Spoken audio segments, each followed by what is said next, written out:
Здравствуйте, меня зовут Элина. Сегодня я приготовлю десертные блинчики с вишней и творогом. Тесто для блинов будет необычное. И еще будет вкусный вишневый соус. В начинке буду использовать замороженную вишню, поэтому размораживаю ее.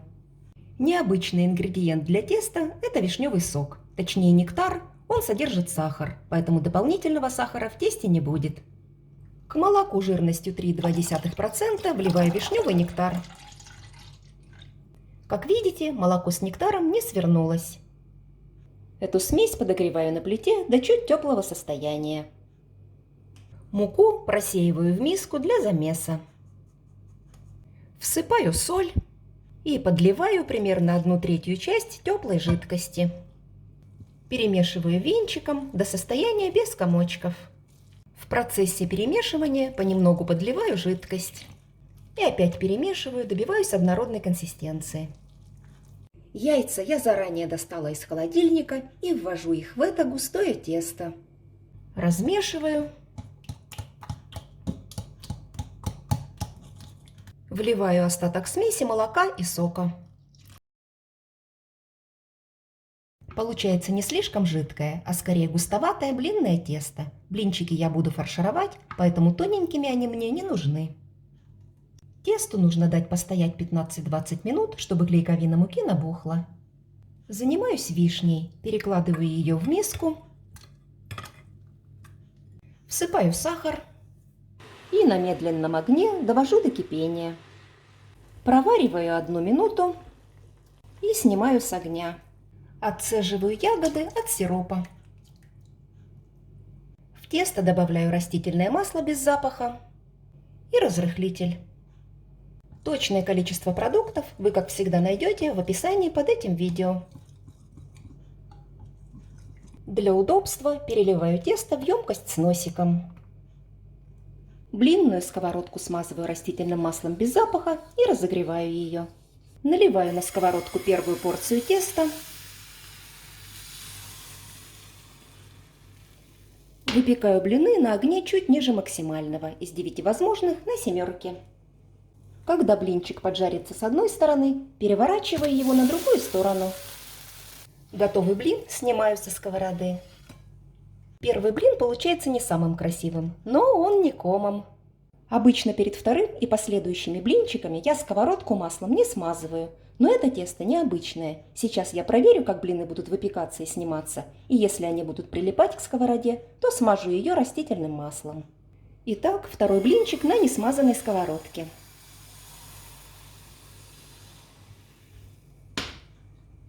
Пробую перевернуть.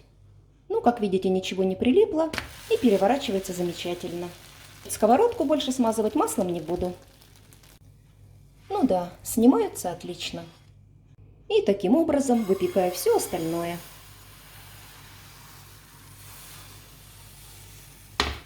Блинчики получаются диаметром 18 сантиметров. Вот, посмотрите, какие дырчатые, пузырчатые получаются блинчики. Просто красота. Ну, вы, конечно, понимаете, что такие толстые блинчики выпекать совсем не обязательно. Можно их сделать тоненькими, добавив больше жидкости или меньше муки.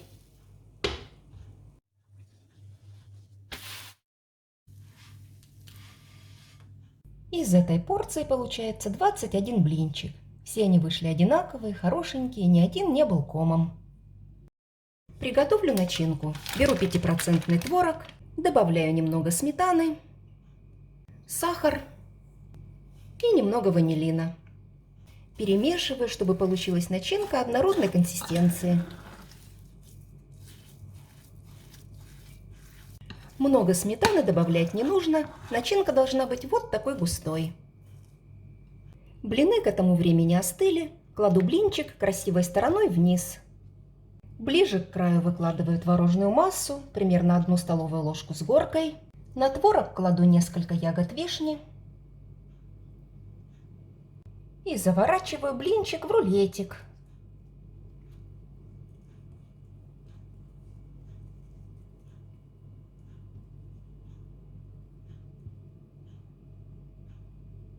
И таким образом начиняю все блины.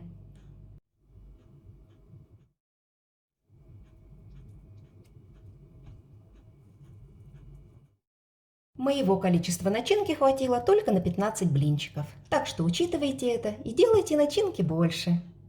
Такие блинчики можно замораживать для хранения. Укладываю их в пластиковый контейнер, накрываю крышкой и отправляю в морозильник. Теперь приготовлю соус. Отцеженный вишневый сироп переливаю в ковшик. Помню, что сахар там уже есть. Добавляю кукурузный крахмал. Сироп уже полностью остывший, крахмал нельзя вводить в горячую жидкость. И перемешиваю. На плите, помешивая, довожу до кипения. И как только закипит, снимаю с огня. И в горячий добавляю кусочек сливочного масла. Перемешиваю. Масло полностью растворилось, соус готов. Он сейчас постоит, остынет и загустеет. Поливаю соусом блинчики.